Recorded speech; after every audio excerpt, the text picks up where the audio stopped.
And I would argue we value these kind of things and tell these kind of stories where we prioritize the theological over the historical all the time.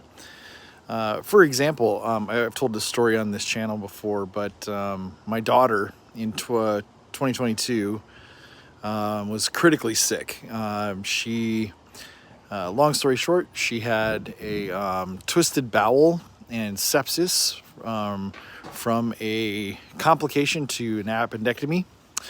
And she had to, we had an ambulance called, and on the way to the ER, she had a cardiac arrest. She had to be life flighted to a children's hospital. And she was in a medically induced coma for like 9 days. And when we got there, they weren't sure she was going to make it. And then slowly but surely, they started telling us like the miraculous is happening. And it went from we're not sure to we think she's going to make a full recovery. And she did. And the story, the narrative that we tell, and the story that we have is this miraculous story that over 1,500 people were praying for her almost every single day, and God did the miraculous. And thousands of years from now, if people got a hold of our story and then looked at medical records, looked at all this, they'd be like, we don't see that. We don't see the evidence of that. But our theological story is important to our family and is important to our community with her.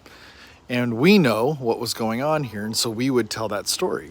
But they would have a very different discovery later on.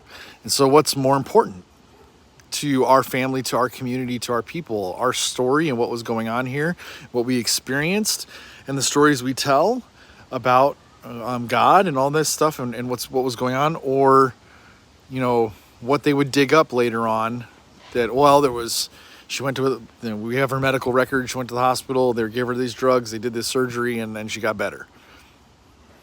So we do this kind of stuff all the time. And so what's more important in the story oftentimes is the theological, is the importance of the theological components of it to the community and what it means about God's relationship with us.